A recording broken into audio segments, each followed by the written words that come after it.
And hello there! Let's keep your week rolling just right with the right mix of news and conversations. Now, whether you're catching us online, on TV, or on the radio, hop on and join the chat. I'm Paolo del Rosario. Hi there, beautiful people. I'm Asis-Carilo. We are simulcast on Mellow 94.7 BFM. Here's your daily dose of deep dives and good vibes. Welcome to Beautiful day! And it is a beautiful day. Finally, is. the sun is out. Hindi rainy yung background natin dito. Right. Oh, kasi that's a real background. That's our window, by the way. Totoo yan. Yeah. Ito yung garden po namin. Yes. Oo. For those listening on Mellow 94.7 BFM, they can't see But it's a beautiful the garden. visuals. Yeah, but we have a window here with our garden and our bookshelves.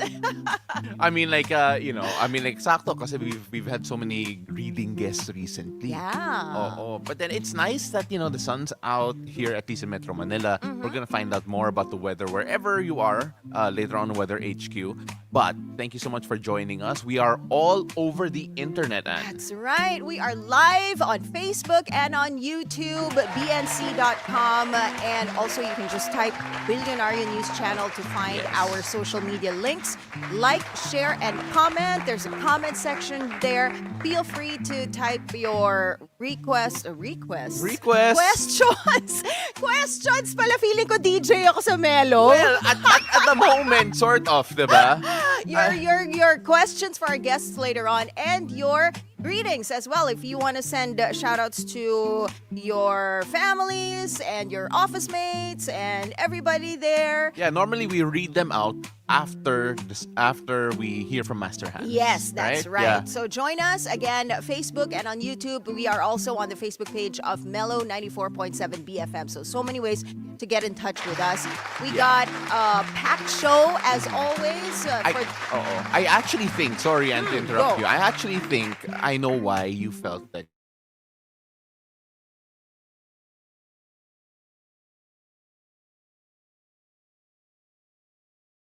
Request? Ano namang ibig? Ano namang request ang pwede nating pagbigyan on the show? Pero alam mo, But I'm yeah. sure requested yung guest na to. Most requested, I feel. For the hangout later on, we are going to be talking to radio icon Sam YG. Most Yes, in-demand sir. host, I think. One of the Right most now, yeah. fully booked, busiest booked. hosts that we know today. And why not? He's great quality of Yes. his work. And of course, funny daw siya, allegedly. Allegedly. No, but I think yeah. he's just naturally funny. Yeah. So we'll be talking to him later on. And let's go find out kung fully booked na ba siya for the next couple of years. Years or I think years ako, ang sabi ko pinag-uusapan months here. Sabi mo years No, Pero tingnan natin. I don't think months. I feel like years. All right, Maybe so like we'll the next see, we'll 2 years. see. We'll find out later on. Yeah, but of course we also have love hacks later on. So Coach V is gonna be here. We have something interesting for love hacks Yes, later. kasi Because I don't know this word. me too. At ang grabe yung, sorry pero sorry sa flex na to, pero ang laki ng vocabulary ko sa English. But I don't know what Love. limerence We're is. gonna be talking about love versus limerence. Oo. The Gen Zs have been coming out with so many terms. Limerence, there's shrekking, right? And then I found out just recently that the counterpart of shrekking is, what do you call this? Throning. There you go. So Throning. shrekking is dating down, throning is dating up. Dating up. Yeah. Diba, donkey. Hindi pa siya Donkey and Shrek. Donkey and Shrek. Oh, kasi that's I a guess totally not. different I guess not. thing pa. No, Yeah, but then yeah. kasi syempre, when we're talking about in terms of this like limerence, alright? Now, at least shrekking gets ko kasi galing popular culture, Yes, right? yes, Pero yung that's limerence, right. feeling ko, naglabas lang sila ng thesaurus eh. But, you know, hindi yan dinosaur po so check nyo lang. Limerence. Check nyo lang kung ano yung thesaurus. So check natin later Oo. with Coach V kung ano yung Yes. limerence. Oh my gosh, that's so interesting. I think it has something to do with obsession, diba?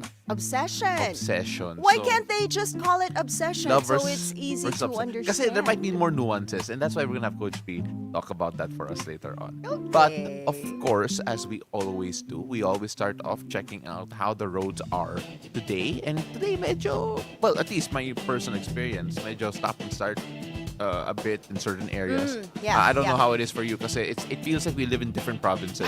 Southbound on EDSA, as I was driving here, it was already packed. Really? But let's see. Let's check the traffic situation in major roads at this hour. Let's start with a look at EDSA Quezon Avenue flyover. On the left side of your screens, you're seeing vehicles heading to Quiapo. We got moderate traffic already building up on that stretch. Opposite lane, same situation, moderate traffic on that lane.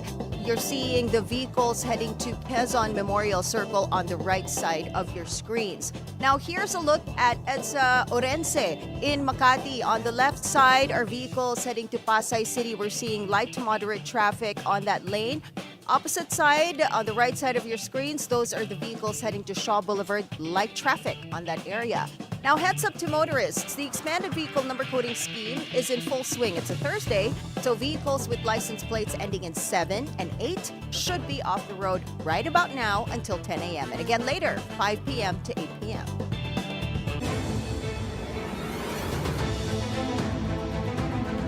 Now, what will the weather be like this Thursday? Let's go find out from Paolo as he gives us today's forecast from Weather HQ. Take it away, Paolo.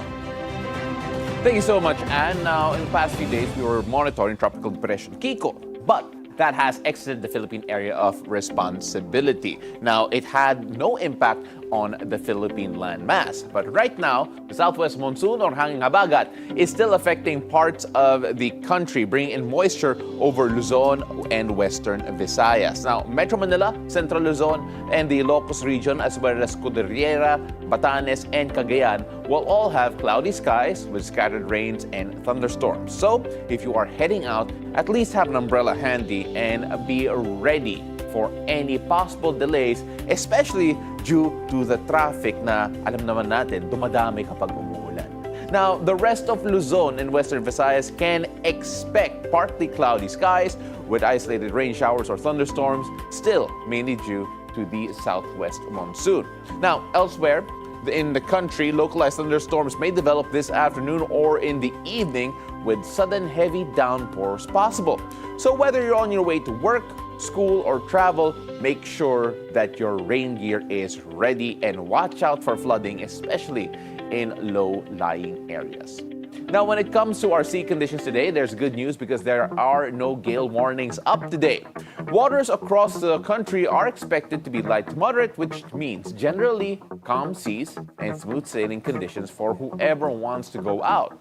But even with the friendly weather, small boats may still rock with the occasional waves. So if you're heading out, it's best to stay alert and always be prepared.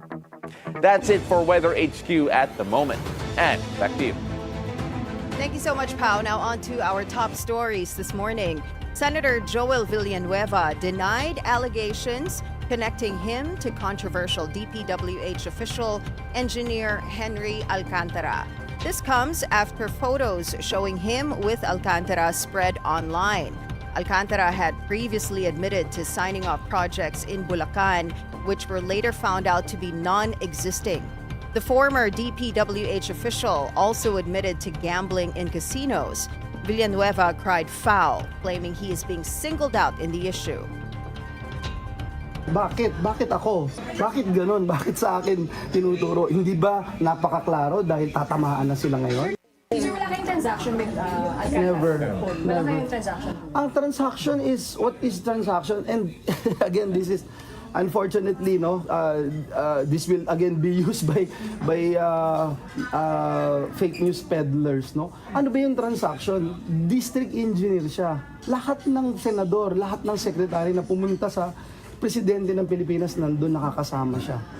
So, yun ba is an evidence na sangkot Bakit si Joel lang yung tinuturo? Bibigyan ko kayong lahat ng picture nilang lahat. Bibigyan ko kayong lahat ng video nilang lahat.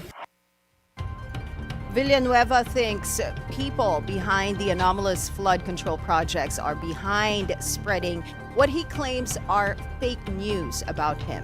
He threatens he will file cases against them. Alam mo, Very controversial. Yes, so Yes. this is actually, it feels like it's part of what we were talking about the past few days, weeks, na there are going to be allegations already with regards to Yes. connections to Yes. either CPWH, people involved, or even projects worked on together.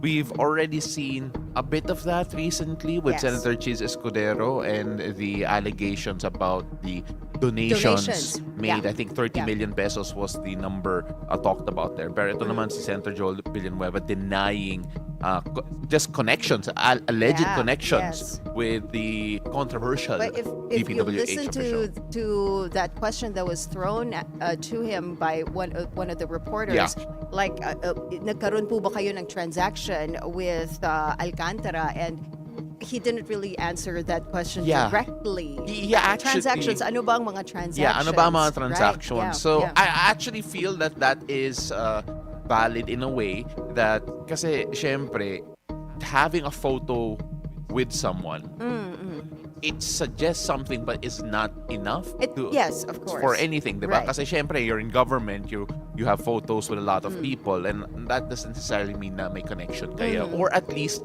dealings with each other. Dealings, yes. Oo. So, again, the burden of proof, we need to find it, we need to wait for it, and at the same time, I believe na this is going to be really interesting considering that syempre napaka-heightened ngayon yung Yeah.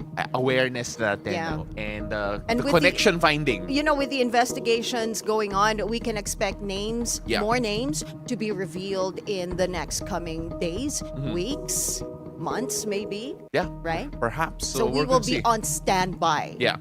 And speaking of a lot of names, well, we're going to have to take a look at the Bureau of Immigration that has placed 35 people on its monitoring list over suspicious flood control projects. The Immigration Lookup Bulletin Order, signed by Justice Secretary Jesus Crispin Remulla, stems from a request by Senator Rodante Marcoleta and the Blue Ribbon Oversight Office Management.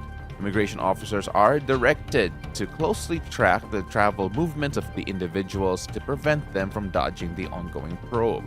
Officials clarify this is not a travel ban, but a watch list to aid the Senate investigation.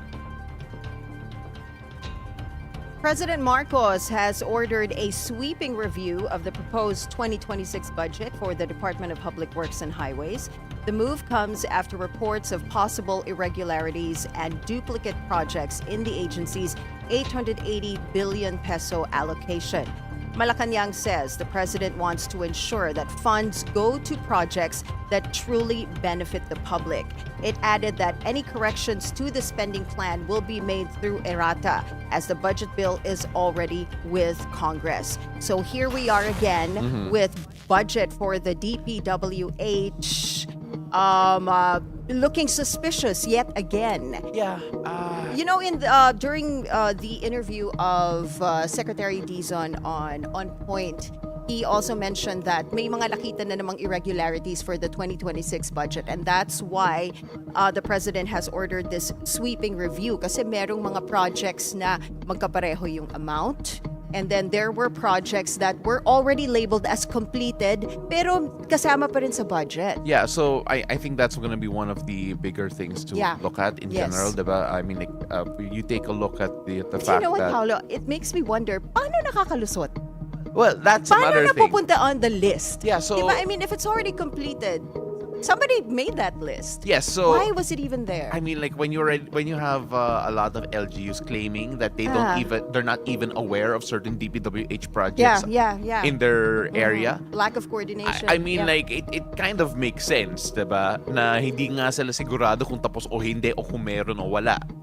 That it ends up on a list. It makes me wonder kasi parang it's already labeled completed. So alam mo na, completed. Why?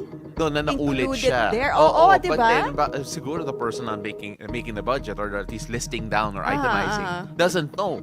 Pero I don't. Okay. But again, that's why there's a review. Yes. That's why there's Yes. going to be changes. But the Right. question is, how long will it take to account for everything Oh, yeah. when no one, It's going when there to are be- people who Yeah. don't even know that certain projects are there? Yeah, it's going to be a really big challenge for the new DPWH secretary. Yes, and So- the whole department Yes, that has yes. been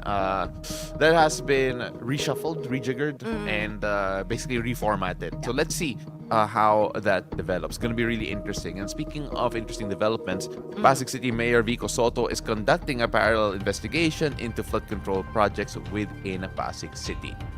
Now, Nag-submit na rin po ako sa DPWH ng sulat mula sa akin, mula sa lokal na pamahalaan para sa isang Freedom of Information FOI request for documents pertaining to flood control projects within our jurisdiction.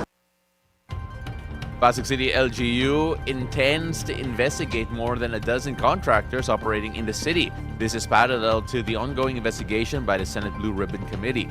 Mayor Vico says it is imperative that we not let this issue be forgotten and buried by other matters. Hindi pwedeng pagkatapos ng ilang buwan, tatahimik na issue, tapos magkakalimutan na tayo. Hindi pwede. Huwag tayong pumayag bilang mga mamamayang Pilipino, bilang government officials, bilang ordinaryong mamamayan, bilang media. Huwag tayong pumayag na magkalimutan tayo after 2 months, after 2 years for that matter. Senate Minority Leader Tito Soto has also confirmed it's possible that his nephew, Mayor Vico, may be invited to testify in the Senate investigation. Mayor Vico, for his part, is ready to face the Senate. I And, agree yeah. with what Mayor Vico said na dapat hindi tayo pumayag na magkalimutan. Yes. You know, I feel like this happens a lot of times. You know, yung parang something new comes up and then matatabunan na the existing case that we are focusing on. So I hope that this does not happen this time. True. So for me, I believe that this is a good example of LGUs taking matters in their own hands, Yes. making sure that Doing their own investigation doing as their own well. investigations. Yeah. Kasi syempre, the LGUs also have a bit of power, right? They also have a bit of power. They need to be more aware of certain things. Again, I have to go back to the fact that we have seen certain officials in local government admitting that they are not aware of certain projects in Yes, their own exactly, areas, right? exactly. So, you know, not just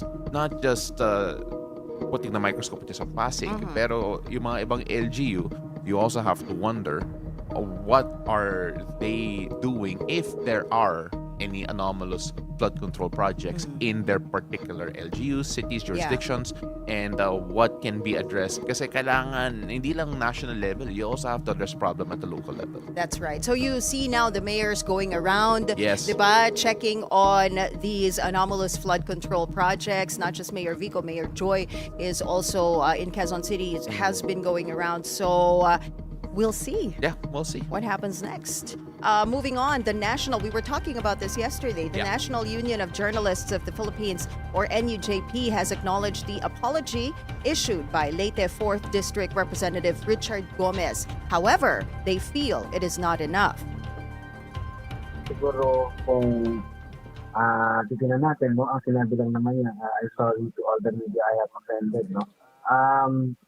So parang ang framing niya is parang naka-offend lang siya. Well, in fact, what really happened was, it was a misappreciation of the role of media. At the same time, meron talaga siyang mga colleagues natin na potential harm, no?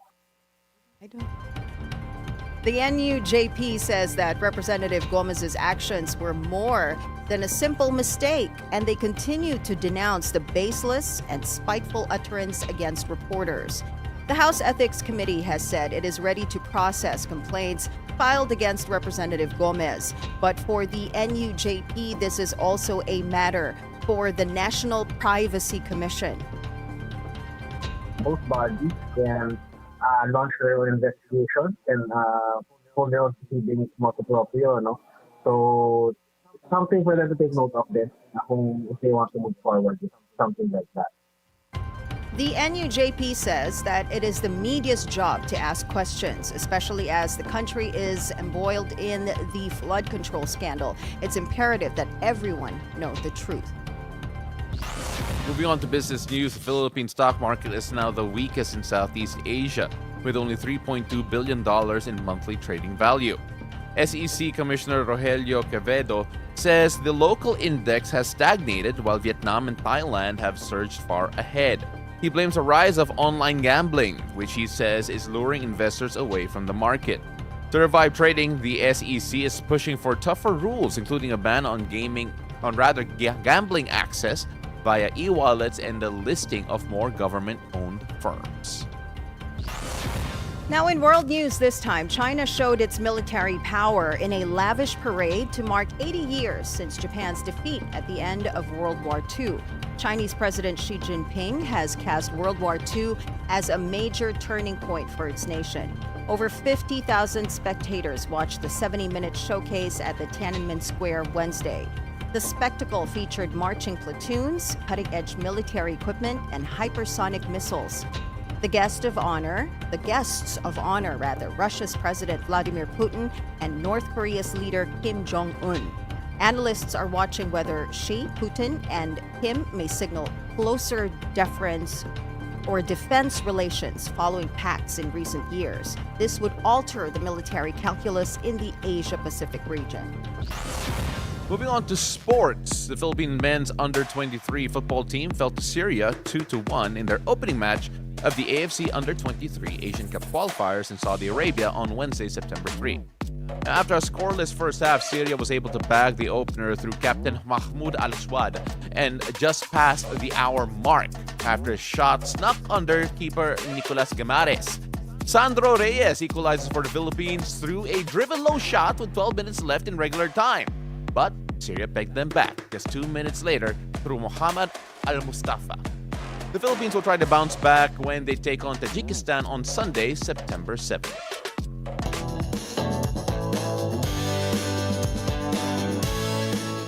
Now, our first cup of tea today, this is a steaming hot cup of tea. Ooh. The first teaser for the film adaptation of Wuthering Heights has just come out. Weekend on Valentine's Day 2026. Valentine's Day talaga! I mean... You know what? I saw this bit of news this morning when I woke up. And usually I throw entertainment stuff to our EP so that she can include it on our news So item. napanood mo yung buong trailer sa yes, umaga. Yes, so I saw the trailer and I was like, okay, I'm not gonna recommend this. Parang hindi siya fit sa PG rating natin in the morning. So I didn't send her this bit of news. And then I saw it on her scripts like, woo! I mean, look, sorry, speaking of, I just remembered, Yes. you asked... Able to watch The Conjuring. Thank you so much, Warner of Philippines, Warner Movies, right? Brothers Philippines, Yes, yeah. Warner Brothers Philippines for the invite. And it was a good jump scare movie. Jump scare movie Yeah, you siya. know what? Aside from the jump scare parts, what I loved about the movie was the emotional element in it. So it also spoke about love and family and that unbreakable bond between mother and daughter. So it's a nice movie. I liked it. So hindi rin siya PG for the show. Parang Wuthering Heights din, di ba? Parang Wuthering Heights, but I feel like Wuthering Heights talaga super steamy. And Jacob Elordi, wow, I think the last movie he was in was Frankenstein. When we talked about Frankenstein on the show before, we talked about we showed the trailer. I was like, how will they make Jacob Elordi look really scary because he was supposed to be Frankenstein. Frankenstein's supposed to be scary, and he's too honest, guapo. well, to be honest, I'm not too familiar with Jacob Elordi. He's guapo. Where's yung Elordi lang nakilala ko si Flash Elordi. So, of course, there are a lot boxing. of...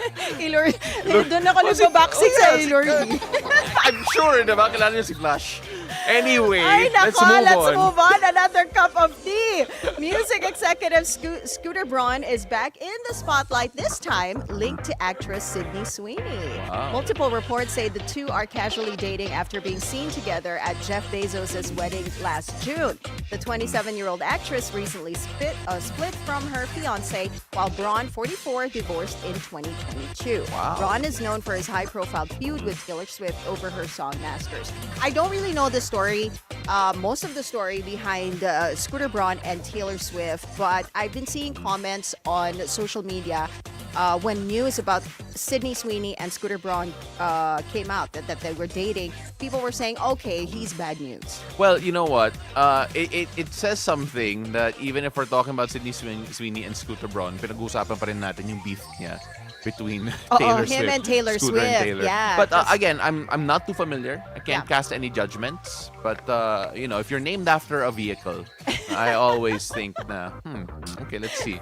Suspicious. Hindi It's naman sus. Hindi naman sus. Pero like, napapa, But ano we'll lang see. ako. Casually dating lang naman. It's nothing serious. So Yeah, we'll see. We'll see where that goes. We'll see where that goes. But I was always rooting for Sydney Sweeney and oh my God, who's her co-star? That- That Top Gun guy. Glenn Powell.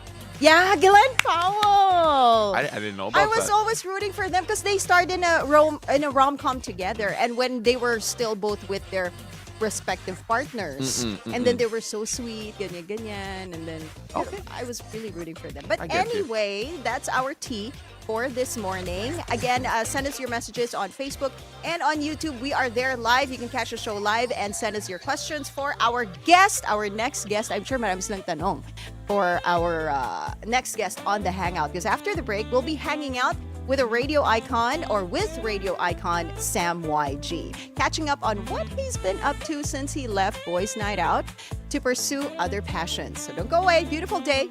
We'll be right back.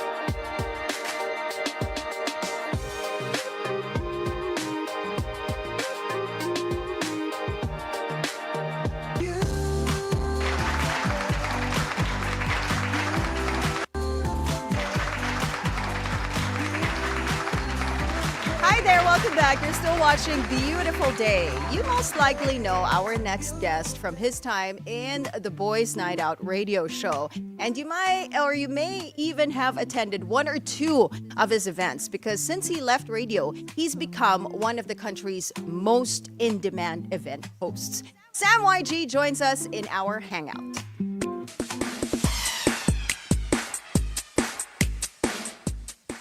Beautiful day, Sam! Beautiful Welcome day, to the Ann. Hangout. Welcome to Beautiful Day. Beautiful day, Pao and Ann. Good to see you guys early in the morning. No, Sanay ka ba gumising this early? You know, surprisingly, I used to do the morning show at one point. Yes, Yeah, I was yes. still on radio Right, at right, 99.5. So I know the 4 a.m. alarm, Yeah. snooze for 3 times, Yes. and then you finally have to wake up at 4:30. So props to you guys for getting this through. Especially I've seen Pao grow. Yeah. You know, from the time he was, still a junior jock at that time Yeah, or yeah, with yeah. another station. Yeah, yeah. And now, this guy's anchoring a morning show. Congratulations. Thank you. Really appreciate that. Siyempre, you're a big part of my success. Yeah, kasi Boys Night Out, I remember you telling Tony that you... I was one of the researchers yeah. before. Yes, yeah. yes, yes. I interned with them before. But of course, it feels like a wild ride. Kasi we had Tony on just Yeah. a few days ago. Last week. Or last week, Were you rather. guys censored when he was on? When he was... Di naman. buti naman. Buti yung naman, mukha lang niya ng yes, slide yes. minsan. Oo. Pero when we take a look at the fact that, okay, it's been around, 2 years? Since you left, give or take? Yes. I mean, like that A year was and 8 months, That was right a huge part of your life. Like, how Yeah. difficult was it moving away from that? I was on radio for 17 years. And that was, I wouldn't say a stepping stone because I was still in college when I joined radio. No? Yeah. And it paved my way to, doing TV, all the live hosting gigs, even businesses for that matter, getting into like different ventures and whatnot. So it's definitely it's been a big part of my life. And yun nga, like even when you go out, Boys Night Out will always be there. I could leave Boys Night Out, but Boys Night Out could not leave me. Kasi when people, oh, you're from Boys Night Out. yeah. Yeah, man, Yeah. picture. So it's always going to be there. And I think although it was hard, I don't want to get too dramatic, no? But it was one of the hardest decisions I've made in my life. People were talking about it like crazy when you left. Yeah. Feeling ko, Eraserheads ako. Grabe! Wait, nag-release ka ng statement. Diba? So yeah, that was tough because I was caught in this crossroads or a cross point in life where I wanted to do more. I wanted to do something else, but I realized that if you want to do something else, something's got to go. Right. Hindi pwedeng take and take. You want to do all these things, pero wala ng space. So you have to create space. If you want to do bigger things, you want to do better things, you want to do other things, you have to have space for that. Hindi pwedeng punong-puno ka, tapos gusto ko rin gawin to. You're just gonna, head to a burnout or head for a burnout if that's the case. So you started as a junior jock at Magic, 2003, if I'm not mistaken. 2003, tama. That's when I was... 2003. Nag-isip siya, no? Oo, tama si Kasi I was Tony. Okay. Inuutusan ako maglagay ng commercials. That was my job. Oh! Okay, so si Tony dati yung boss mo. Revealing Tony's age. Sige, go. Well, where did the YG come from? Okay. On radio, I think Pa would know this Yeah. also. No? On radio kasi, you're not allowed to have your radio name. So the story about that is, when you join radio, they're gonna put a little bond paper on the door of the studio, and all the seniors will write their name suggestions. So while they were like Sam the Sausage, Sam this, Sam that, Sam Boy Lim, whatever. But while wala pa na decide na name, they used to call me Sam the Young Guy because I was the youngest. Okay. So that's where the YG came from. So it's Sam YG because Sam the Young Guy. Yeah. Pero did you have one, Ann? Ann. I was just called You were Ann. just Ann, right? Yeah. So wave, ganun naman eh. What's your name? Oh, yun na yun. Pagtatama rin sila, yun ang ending mo. Oh, yun ang name mo, diba? Wala sila maisip. Kasi yun naman ang names Correct, namin, diba? correct. That's Ann, true. Pam, and everyone. Pero dati uso yung mga, diba, like, si Slick Rick. Yeah, exactly. Yeah. Parang, Yes. Diba, Yeah. whatever, the Terminator, whatever. So, And you were also known as Shivaker. correct. Yeah, So, diba? I think that was a big break for me, when I started doing Shivaker, like the Indian character. Yeah. I was doing the night show. I was giving love advice to everybody. Everybody was like, "Who is this Indian guy on radio I'm hearing?" Yeah. And the beauty about radio at that time, diba? Wala pa tayong cameras. Yes. Yeah, that's radio true. Radio was like the theater of the mind. So you're driving in your car and like, who's this Indian guy?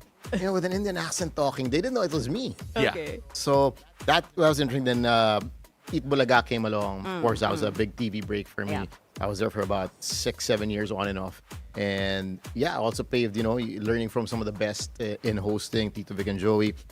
Paved my way to, where I am today. No, it's fantastic kasi syempre, I know that when you left radio, that's when you really dove into hosting, right? But then it's nice to see that yung background was actually being built even prior to that. Let's move on to yung mga hosting gigs mo because like we mentioned a while ago, your bookings have been stretched, I think, 3 years forward already. I told you, Yeah, 3 years not forward. months. Pero hindi naman fully booked. So guys, habulin nyo pa siya. Pwede pa. I think this would go mostly for weddings. Yeah. We normally people plan their weddings way in advance. So yes, there are bookings, I think, as far as 2029. Wow, okay. Two events that are already booked.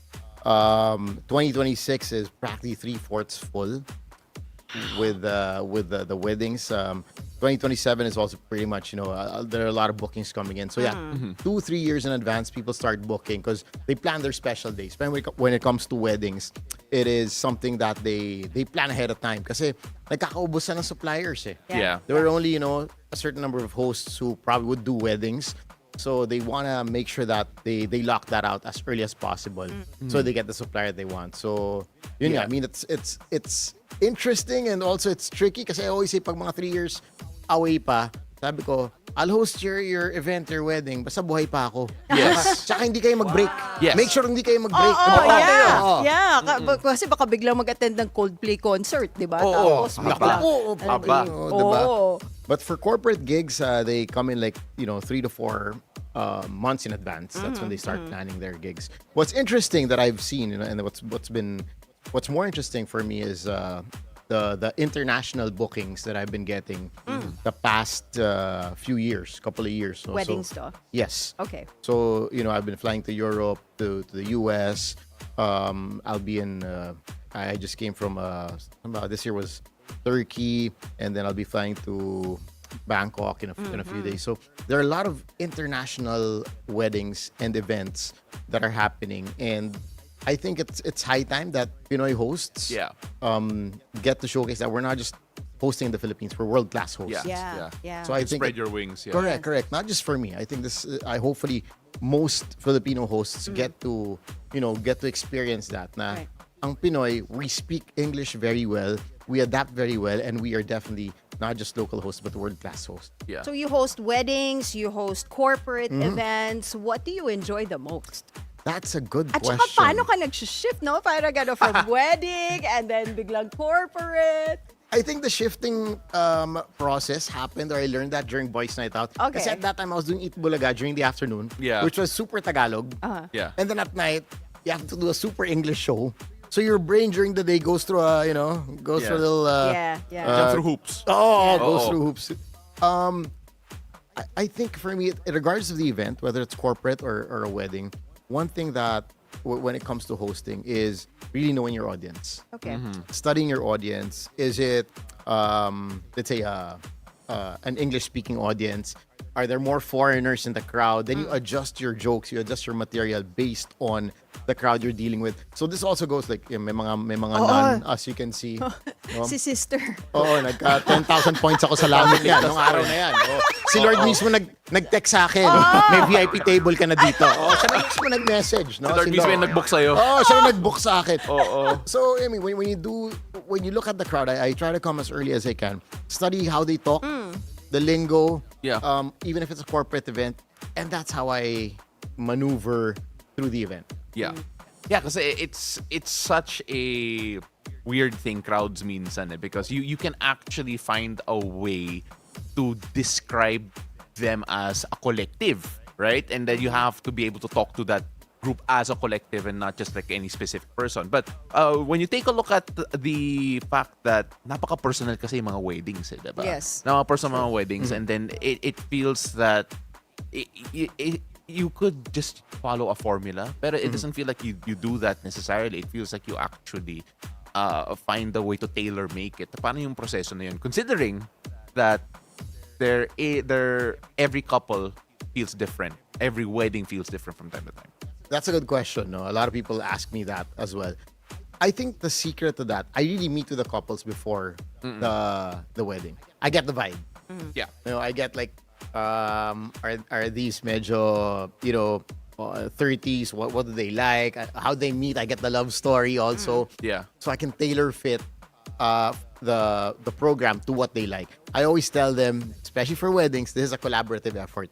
Yeah. I want your personality to come out in the program, in the wedding. It's not just na I'm your host tapos bahala na. Right. Diba, bahala na ako.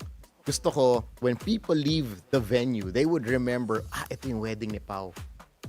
Parang you leave your signature there na, it was such a fun wedding. You probably attended 100 weddings, but you would remember Pao's wedding. And that's Yeah, my goal I get you. for every couple. And to achieve that, it comes with meeting with the couple, getting the vibe, understanding what they like, what they're into. Because more often than not, their guests would be, and friends would be into the same thing. Yeah.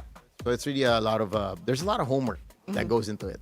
Speaking of weddings, si Sam YG, of course, is a married man. I have a new wife. Galit ka naman sa joke lang yun. Galit ka naman sa akin. Baka after this, you'll need a new one. Nako. Well, yeah, I've gotten married. We're 3 years married now. Okay. So there was also adjustments. When you got married, nasa boys' night out ka pa. Yes. Diba? So, Ba't bakit hindi ka natupid mo? Ito na ba yung hard-hitting question? so at this point, kailangan mo na ng kailangan mo tubig. na to. So you were still with boys' night out. So Correct. medyo kailangan mag-adjust ng konti, right? That is, yes and no. Like medyo filtered ba? Or Well, there's that unwritten rule of respect kasi. right, yeah. You know, you don't have to tell a person, wag ka na mag-joke ng ganito, ha? Yeah, Hindi ka na pwede mag-joke ng ganito. Because you, as also, you know, being in the comedy scene, no, being, I guess that's my medyo strength at host, medyo mas on the funnier side. Yeah. Is you don't want to, you know, take away the craft. Yeah. There are gonna be challenges here and there, like, let's say you're also hosting something na no political jokes. Ganyan. You have to adjust to the and still do your thing without political jokes. So my SN never told me, bawal ka na Yeah. mag-taco Tuesday or whatever, you know, mag-interview ng mga girls or mag-joke ng ganito. Ano na lang siya, it's you adjust out of respect to your partner. You know what to say, what not to say. Parang hindi ka niniwala sa akin. Hindi. Si Paolo ganun. Hindi, he's taking advice from you. Note-taking ako. Kasi you really know, you should know where to draw the line. Yeah. Kasi, diba? Right. I mean, The line is invisible eh. It's so weird to talk about, ito pwede mo i-joke, ito bawal mo i-joke. You can't do that. No, I agree. Kasi Boys Night Out in particular, when it started, bachelor show siya eh. Diba? And then two of the hosts got married. You and Slick got married. Not to each other, but you and Slick got married. Pero not to say Tony is hopeless, we're not saying Oh, no, of course may not. chance yan. Yes, So I think it's safe to say nga we're all hoping eh. May chance yan. We're all crossing our fingers for Tones. But has married life changed your perspective on things, both on and off the mic? Yes. Okay. I would say that because now you have to consider your like I said, we're a lot of adjustments. You have to consider your partner whenever you say something, whenever you have to do something. Because Ano ba yan, Tony? it's great. Oh my Ay, ano God. pala, tingnan mo naman yan. No, pero alam mo, look, these are the wholesome content that Sam has now. But there was a time talaga na talagang hard-hitting. Like this photo that we're gonna bring out right now na talagang, wait lang, check natin kung nandun Kinakabahan na. ako sa photo. No, dapat lang. Kasi ako rin kinakabahan kung baka mapalitan yung rating natin dito eh. Ayun, no? I mean, like, back in the day, Medyo safe pa yan. medyo safe, but kasi naka-blur si Tony. Kasi yung apples nag-sold out eh. Pagkatapos nito, lumakas yung sales ng buko. Tsaka ng apple dahil dito. Tumaas yung ekonomiya ng Pilipinas dahil dyan eh. No? No, but seriously, this was a shoot for using Cosmo Bachelor Bash. Yes, during that time. Diba? Naglalakad kayo, model, abs was live. So we did the shoot. I remember parang limang bar ng Anchor butter yata spread sa katawan ko. Para ma-achieve tong kintab-kintab na to, no? So yeah, there are things, going back, there are things that you have to adjust kasi you have to keep your partner in mind. Yes, it's just of mutual course. respect for the partner, honoring the relationship. Makasalita, kala mo no? No. I mean, like, I think it's true simply because, especially sa industriya natin, you're always typically paired or partnered with someone na relatively attractive also.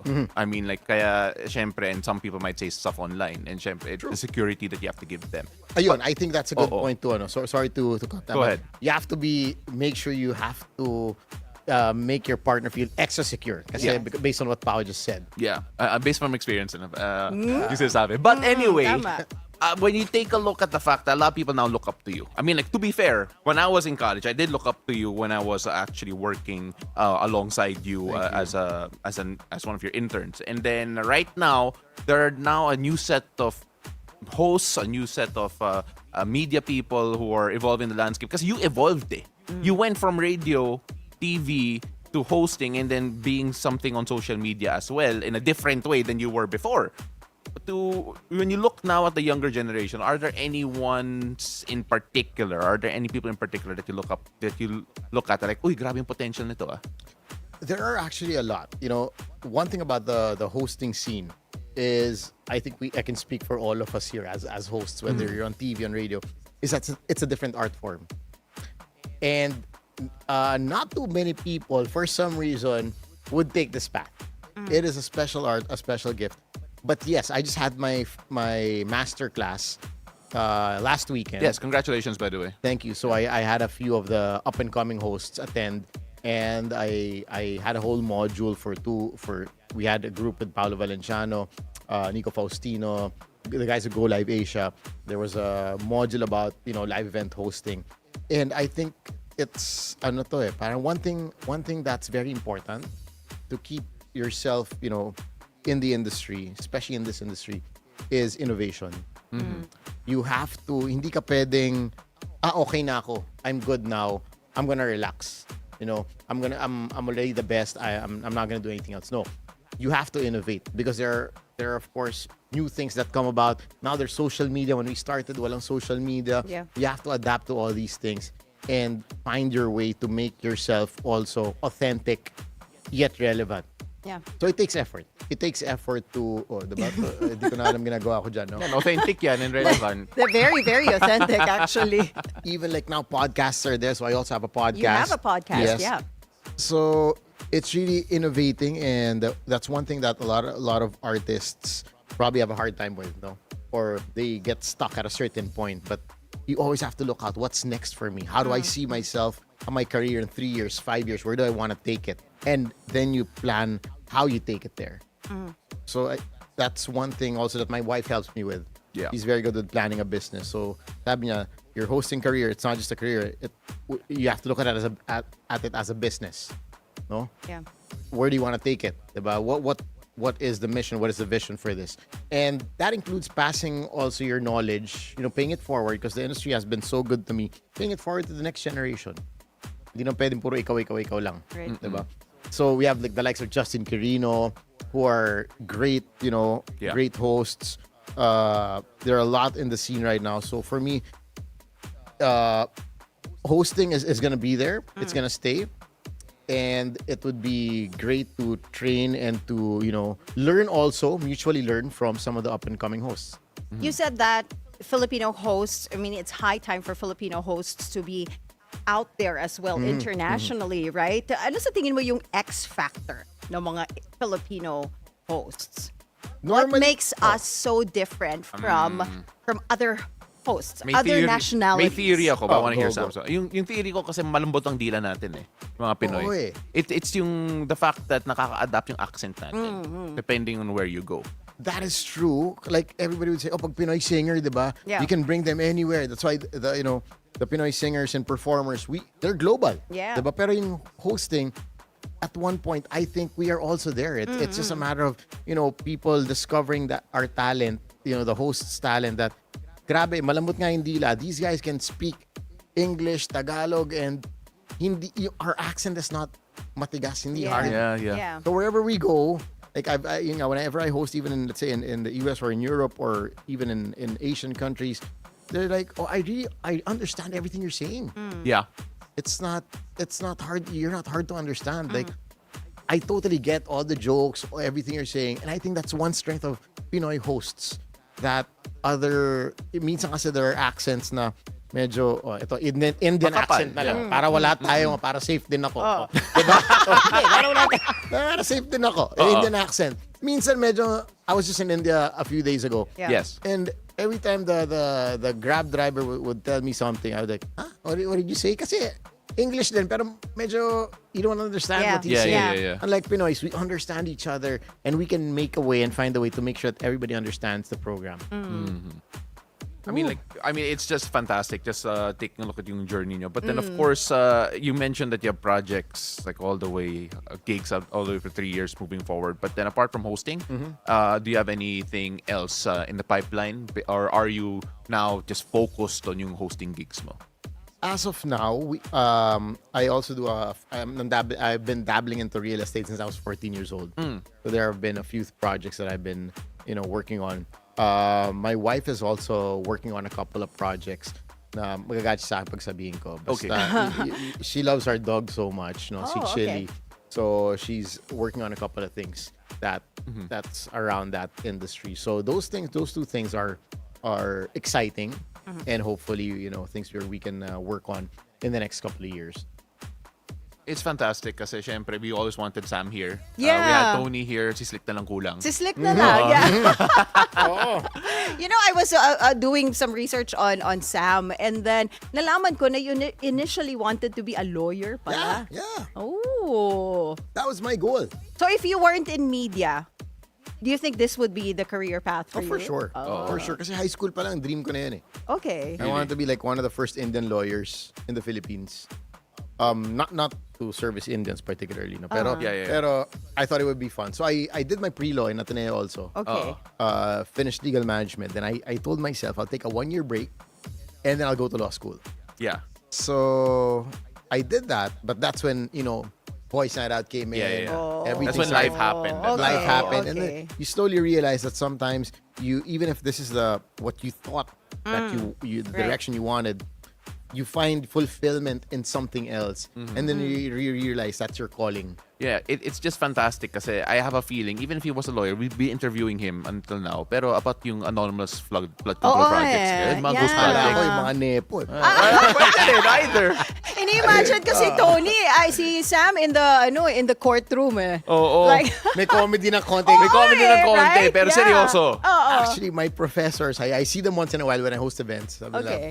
My law professors, they tell me the same thing. Alam mo, sayang. But if you still wanna do it, just do Go it. ahead, yeah. Igo It's mo not pa too rin late. yan. It's not too late. It's not too late. Sam, it's been a pleasure as always. Thank you so But much right again. now, we normally wrap things up with a certain question. And take it away. Yes, our show is called Beautiful Day. So, Sam, what makes your day beautiful?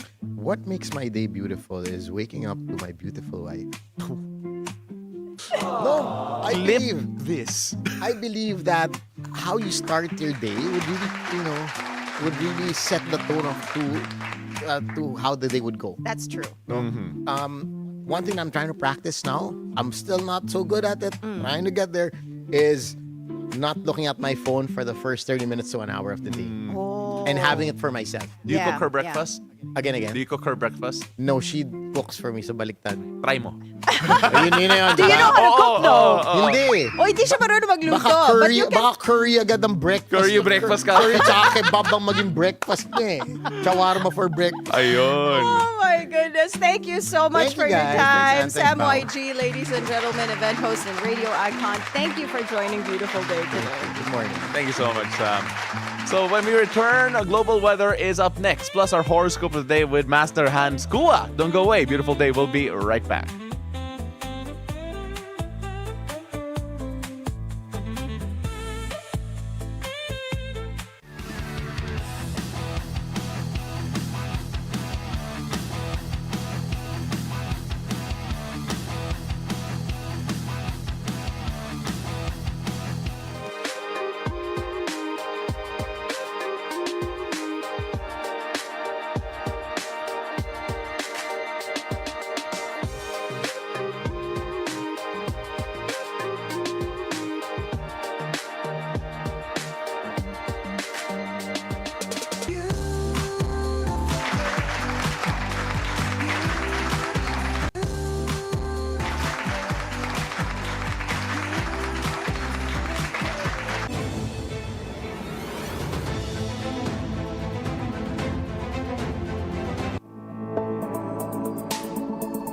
Welcome back. You're still watching Beautiful Day. This is Weather HQ. Let's take a look at global weather. Starting off in India, flooding across northern India has left at least 5 dead as swollen rivers and landslide batter Jammu, Himachal, Uttarakhand, and Punjab. Nearly 10,000 people were evacuated in Delhi after the Yamuna River reached its danger mark. In Punjab, 30 people have died. 20,000 have been evacuated since August, with crops destroyed across 150,000 hectares. Pakistan is also reporting deadly floods after India released water from dams affecting millions in Punjab province. Monsoon floods have killed at least 130 people in North India in August and 881 in Pakistan since June. Eyewitness video showed muddy waters raging through rivers and rice fields in Akita Prefecture in Japan after torrential rains on Tuesday. The Japan Meteorological Agency issued heavy rain and flood warnings, prompting evacuation orders in parts of Akita and nearby Kazuno. Local media reports the area recorded nearly 200 millimeters of rain in just 24 hours, more than a month's worth. The downpour disrupted bullet train services across northeastern Japan as authorities warn of more flooding and landslides. Now moving on to Afghanistan, strong aftershocks rattled eastern Afghanistan on Tuesday, days after a powerful earthquake killed over 1,400 and injured more than 3,300. Survivors in remote Kunar villages have no shelter or food as roads remain blocked. A 5.2 magnitude aftershock hit near Sunday night's 6.0 quake epicenter. Afghans are rushing to help residents of Nangarhar donate cash, blankets, and mattresses, while in Kunar, villagers gather the bodies of quake victims brought by helicopter for burial. Over 5,400 houses were destroyed in Kunar. International aid is slowly arriving, with the EU sending supplies and the Red Cross launching a $31 million appeal. Experts warn the scale of need far exceeds resources in the country already facing a humanitarian crisis. That's it for Weather HQ at the moment, and back to you. Thank you, Pao. Now it's time for us to find out what the stars have in store for us today. Let's hear it from our resident energizer and feng shui master, Hans Kua, in our horoscope of the day. Take it away, Master Hans. Good morning! Beautiful day with me, Bilyonaryo Master Hans Kua. Ito po ang horoscope for Thursday, September 4. Simulan natin sa mga pinanganak ng Year of the Rat. May darating na opportunity. Mabilis itong mawala kung di ka kikilos agad. Blue at 4. Punta naman tayo kay Year of the Ox. May offer na too good to be true. Maging mapanuri. Gray at 6. Kay Tiger naman tayo, may kilig sa simpleng message o tawag. Panahon na para kilalanin siyang mabuti.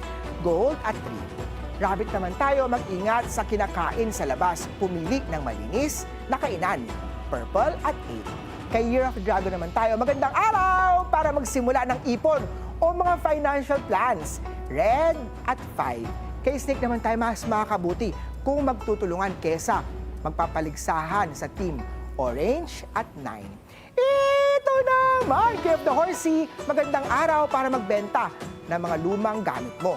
Pink at 1. Kay Year of the Sheep naman tayo, mag-stretching sa umaga para iwas sakit ng kasukasuan. Green at 7. Kay Year of the Monkey naman tayo, kung may tampuhan, huwag nang patagalin ito. Isang lambing lang, ayos na.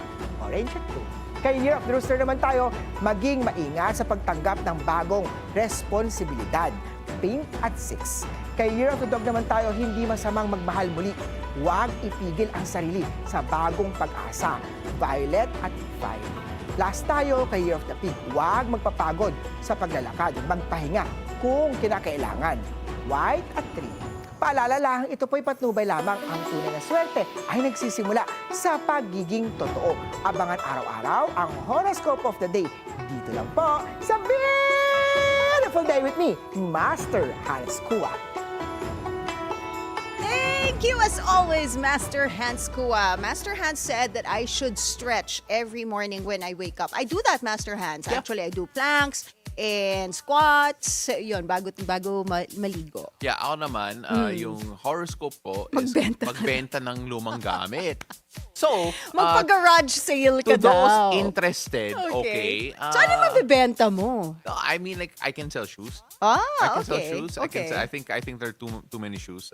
Yung mga pang-basketball, kasi I don't really play as much basketball as I want to. But the problem is, yung mga old shoes, di ba, the rubber gets Parang hindi na siya Yeah, but sturdy not too old. if Pero you yung iba, don't use it. a bit collectible. Okay, Siguro, okay. yeah, yung mga Jordans, Yeah, ganun. yeah. Pero, yeah, Because I remember nung pandemic, after the pandemic, when people like brought out the shoes from the boxes, di ba? Kasi syempre, hindi tayo lumalabas. Nasira na yung mga... Oh, yeah. ano, Parang mga leather right? shoes na kailangan mong gamitin, yeah. right? But then, ako, I mean, like, apart from that, I also collect retro football jerseys. Retro football. So, I think pwede naman yan ibenta. Pero, ayoko, collection ko yun eh. Oh. Like, may mga jersey ako, like, 1988 Manchester United, mga ganun. You get a lot of So, money from those. I don't think so kasi feeling ko it's one of those replicas that you can't tell kung na original dati. Kasi dati walang ano eh.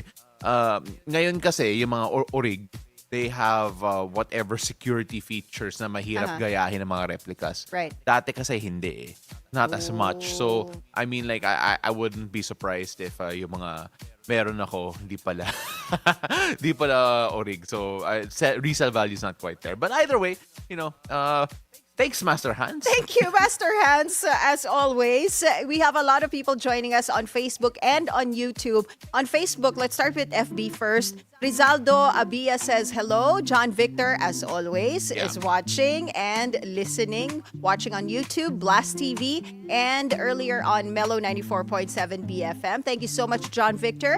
Rosalie Saung says good morning. Maingo says good morning, beautiful family. Aww. I like that. There are, we're their family na rin. I love that. Yeah, si Tita po, and then ako si, Ano? ako? Did you just call me tita? No, they did. By extension. Tita! Good morning po. Coming from Enchong Nicolas. Nicolas Gordo says, beautiful day. I certainly agree that we pursue public outrage against corruption and not allow it to be lost in oblivion. Yes. Laban lang at di matabunan ng iba pang issues. Good day. Yes. I totally agree with you, Nicolas. Thank you for sending that message. Merong isa pang nag-greet. Sabi niya, si Shivaker. Yeah, Sam YG was here. Sobrang classic yun. Oo, classic yung Shivaker. But I can't do the voice, only he can. I can't. Wag na natin Wag na. gayahin. Oo. Also the accent, diba? Oo. I can't read your name kasi iba yung characters. So anyway, you know who you are. Di ba tingnan mo, iba yung characters. I think that's actually Sanskrit. So I can't read it. Yeah. So, may mga fans talaga si Sam. Oo. So, on YouTube naman, we have Cheeky again counting down the days before Christmas. So, Merry Christmas to you, Cheeky. Thank you for always Cheeky, reminding us. First of all, thank you ha. Maraming salamat, Cheeky, because you constantly remind us na kailangan na kaming gumastos para sa Christmas. But no, it's a good warning though. I like it. Not gastos, but maybe like save up now so that pagdating ng December, you have May money ibang to spend. panggastos ka. Yes. You're gonna like this one. Michael Angelo Buddy Chu says, good morning, Ma'am Ann, at Paps Handsome Paolo. Wow. Yes! Thank you. Wow, I love that Thank sound you so effects. much. I really appreciate it. And Michael was also watching kanina when we were interviewing Sam YG. So thank you. Thank you very much, guys. We have so many messages on Facebook and YouTube today. Thank you. Much appreciated. And of course, hopefully, as the days go on, syempre dumami. I want to have a very hard time going through all of those Facebook messages. You know what? and YouTube. Wala pang nagsasend sa atin ng snail mail. Snail mail. Kasi matagal pa yun. Baka next month darating. But pag dumaan kayo ng Pitwazon, you'll see that big number 60 there. 60 That's the Pitwazon. Bilyonaryo Studio. You can always leave your Mag-iwan kayo handwritten letters. Oo. Yeah. Postcards pwede. Postcards. Yeah, postcards, handwritten letters. I want that actually. I love handwritten letters. Yeah, There's like, so much love in it, diba? Oo, handwritten letter sent to us. Tell us about what you think about Anne. Okay? And then we'll read it out on Bakit air. ako lang? Ikaw Snail mail. din. Tapos yung kailangan may may dramatic music sa Yes, background, diba? so we should have like a well, meron na tayong love hacks, but maybe like a letter sender, like dear, sige na nga tita na nga, dear Tita Ann and Kuya Pao. Yung ba may gaganyan. Diba? Dear Tita Anne. And Kuya Pao. Anyway, so we said that you mentioned a while ago, may Coach V tayo. And Yes. that's true. We do have Coach V later on because up next, there's a word for the addictive, obsessive, and consuming pull someone has over you. Bring out your tesoros. It's called limerence. Now, while some may confuse this for love, this unhealthy attachment gives a person a rush when they get attention and a crash when they don't. Now, how do you snap out of limerence? That conversation on Love Hacks after the break. Beautiful day. We'll be right back.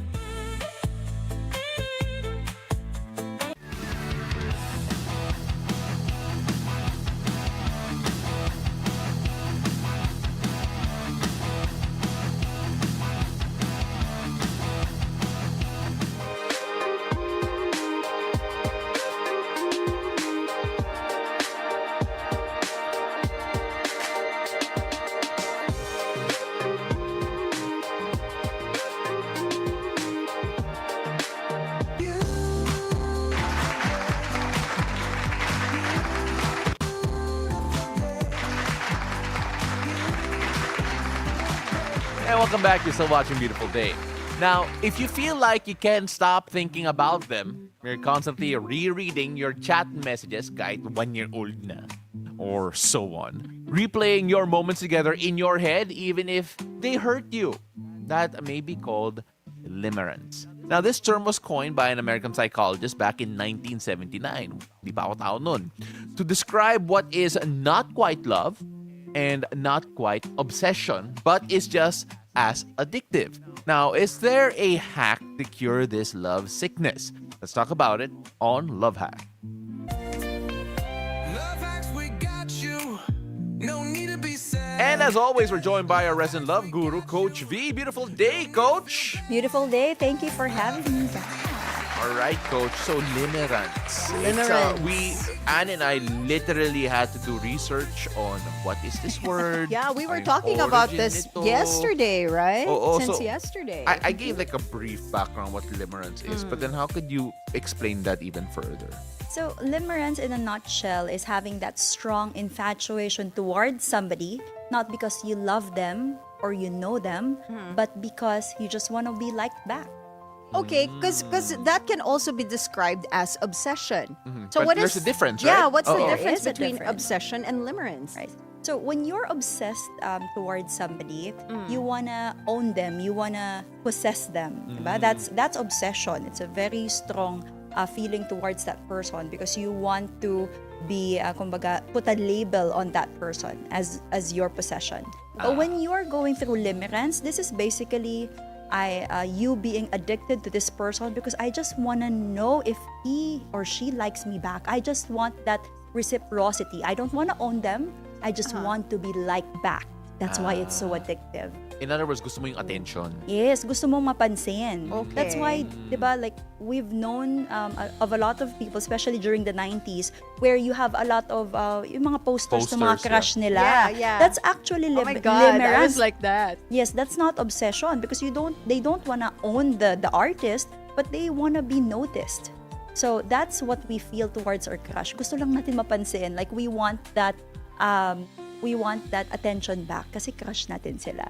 So Para rin siyang no? Para rin siyang falling in love with someone. What is the difference between falling in love and limerence? One way lang ba? yes. So ang falling in love kasi there is this assumption that you know the person. I love you because I know mabait ka. I love you because I know that you are a good person and we are a match. But limerence is like liking somebody even if you don't know them. You just like the idea of them. Kahit hindi, for example, one time lang kayo na-introduce. Okay. And then you get so obsessed about the person. Like, oh my gosh, like, crush na crush ko siya. Feeling ko siya yung the one ko. How can you even say that with somebody that you just met? Oy, pero nangyayari yun, ha? Pero yes, nangyayari that's so yun, true. diba? Yeah. Nag-flash pa ako sa college ko bigla. But then, when we talk about the reasons why it happened, may cause ba? So it has a lot to do with the chemicals in our brain. So Mga chemical na Ito yun. na mga chemicals na to eh. Okay, go. and the culprit is a chemical called dopamine. Dopamine. So Okay. dopamine basically, and sa madaling sabi, it's a feel-good hormone, and you get that when you eat food that you like, when you, of course, have intimacy with your partner. You get that also when you watch a movie tapos nabitan ka sa ending, the cliffhanger. So when we don't know if a person likes us back, it gives us a lot of dopamine because it's so exciting. I want to know, is it a yes? Is it a no? And that thought of not knowing is what makes a person so obsessed about a person who don't like them back. Ooh. So you've mentioned kanina that it's very important, a big element sa limerence, yung ma-reciprocate Oo, you want what to be they like feel, di ba? Paano pag, it's not reciprocated? So how do they handle that situation? So that's when it becomes a little bit toxic because when you're experiencing limerence, the person that you like can drive your mood. Ibig sabihin, pag nag-text sila, you feel so high, you feel so happy in a day. Yeah. But if they don't respond to you or if it took a while for them to respond to you, then bad mood ka na. Then hindi na maganda yung araw mo. So that's what makes it not very good because instead of you controlling your emotions, you are depending your highs and lows to that person that maybe you hardly even know. Yeah, it feels like na apektado ka. Diba? Apektado ka sa ginagawa nila. Yeah, based on what they do or do they not do. Like, it's, kung sa umaga hindi siya na good morning sa'yo. Right. Masama na yung araw mo. Hindi na Yeah. beautiful yung day mo. Oo. Yeah. Oh, and this really happens, especially with the teens when we were on our early 20s, Yeah. wherein we didn't really understand what love really is. We feel na a little bit of attention could be love, a little bit of flirting here and there could be love. We didn't recognize yet that love means two people mutually, interested to each other and cares about each other. So, limerence is experienced para siyang higher level ng crush. It's just a Okay. little bit more obsessive than having a crush with somebody. Did you feel that ever, Ann? Yeah, have you No, experienced? college, I guess, yung mga crush ko. But I feel like my daughter, Linaglag yung anak? no, kasi when you were describing the definition of limerence, I was like, okay, so my daughter is kind of going through this phase pala. Like if she has a crush, pag napansin siya, she's Masaya on siya. a high, Yes. and then pagka merong konting rejection, she's really heartbroken. Like, as in, the mood is, sira na talaga. Diba? Not just for the day, but minsan for the entire week. Right. So, this is limerence pala. So, Limerence. it's not just a simple crush. Yes, Yeah. it's a higher level than crush. And I feel for your daughter because I remember when I was younger too, it feels like you are your crush is your whole world. Like, even if you don't know them, it feels like they are the one. Right. You don't even know how they are as a partner, right? man. Yeah. But that is limerence. It makes you feel so obsessed about a person you hardly even know. Do you feel that this happens mostly on the younger generation? Maybe because they don't understand love yet? Yeah. Parang ganon? So I nag-isip? Why? Yun ang Baka magsalita. na-limerence Yun ang pa si magsalita. Pao. Go. De, baka naka-experience din si Pao ng limerence in older age. But I would say that although it happens mostly when you're young, because of course we don't know any better yet. I was a victim of limerence once too. Okay. But even adults could go through limerence. This is when, Really? diba, like socials, you get introduced.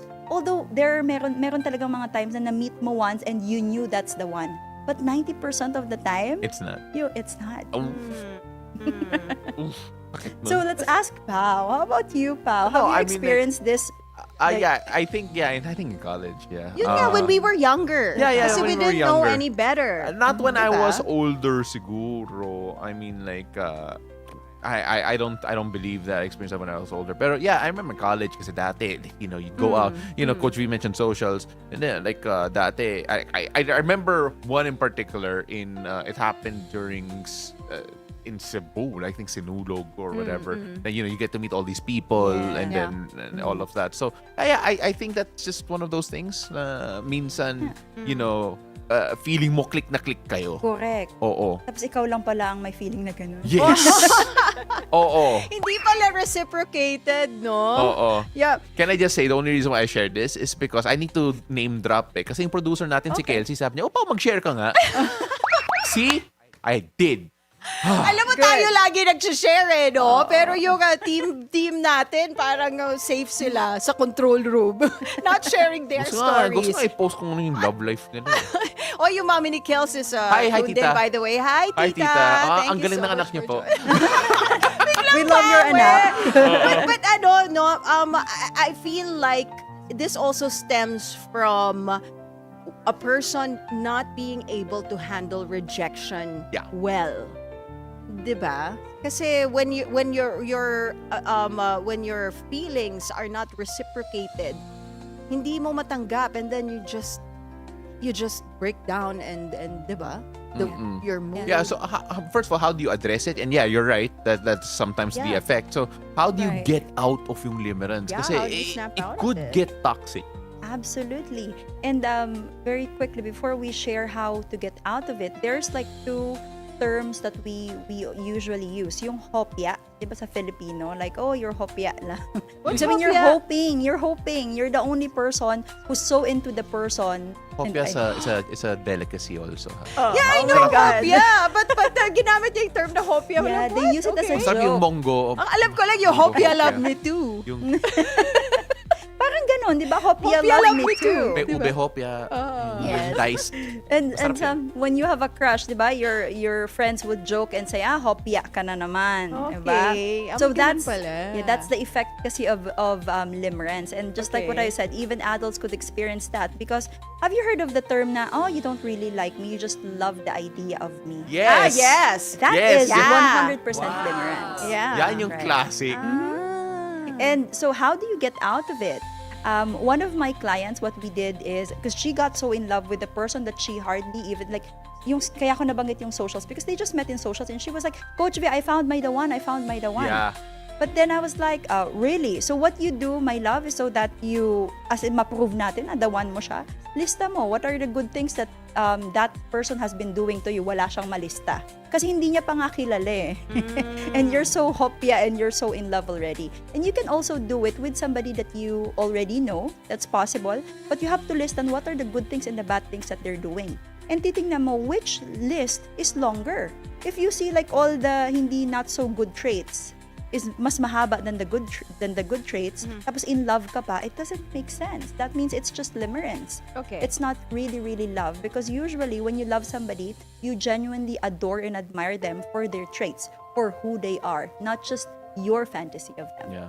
So that's how you snap out of it. But you just make a list. Ang hirap pa rin i-let go nung feeling kasi, andun pa rin yun No, eh. I think it's at this point it's mind over matter. Yes, it's hard at the Yeah. beginning, but the thing with the love chemical, with the Okay. limerence chemical, is with time it goes down. Imagine like drinking like an energy drink, diba? Okay. It's Ah, so yeah. like you are so energetic at the beginning, and then you go down. There's a crash. right? Yeah. It's a Yeah. crash. Yeah, Unlike yeah. compared to like healthy meals that it could sustain you longer. That's love. Yeah, no, I think that's fair. To be fair, then yung limerence na experience ko back then. Again, I can only think of probably one occasion.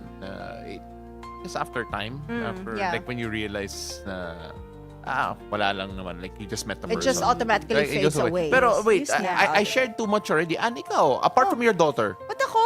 apart from Kasi linagdag mo yung anak mo eh. Hindi, kasi yun yung nakikita kong falls under the definition of limerence. Oo, pero ikaw, have you experienced limerence? Yes, when you were younger. Oo. I guess a couple of times Oo, also. so When yung- I was in college. Yung teenager mo Yeah, ba, yeah. limerence ba yan? I don't think so. Okay. Huwag na natin yun pag-usapan. Love daw yun, joke. Teka lang. Love Oh, you daw know what? yun. Actually, no, it wasn't Ay, love. hindi na. Crush lang yun. It was not love. Oh my gosh. Janet Umambak is tuned in via Facebook, watching us on Facebook. And Jelai says na hopya ka. There you go. Thank you, Jelai. I didn't even know that term. Ako excited lang Hopya. ako kapag may nakikita It's a kong hopya in general. Alam ko lang talaga yung hopya love me too. Okay. Same thought. Yeah. Ano yun? May sinabi si Kels? Ano? Show my love for you. Show Hopya Hopya love love me me too. too. Oh my God. So, Alam mo, susponsoran na tayo ng Chinese restaurant. guys, gutom ba kayo? After this show. Gutom ba kayo? But again, thank you so much, Coach Thank you, V. Coach V. That was such an interesting topic. Yeah, we really appreciate it. Like, I learned a lot today. We're learning a lot I from learned a you, lot. Coach V. All these new terms, Oo. diba? And yeah, limerence. And now I have ways to explain certain things to certain people if ever they feel something, Limerence. diba? Oo. Obsession versus limerence. Right. Right? That's not Yeah. love, it's limerence. Sakit nun. Hindi rin yan infatuation. Iba rin Hindi, yan. obsession. It's totally Correct. different. Oh, but again, ladies and gentlemen, that is a wrap on our show this Thursday, September 4. Thank you so much for joining us. I'm Paolo del Rosario. Remember, keep it cool and take it easy. And I'm Ann Asis-Carilo. Have a great day ahead and always remember to choose joy and spread love and kindness wherever this day takes you. See you again tomorrow, 7 a.m. to 8:30 a.m. only here on Beautiful day!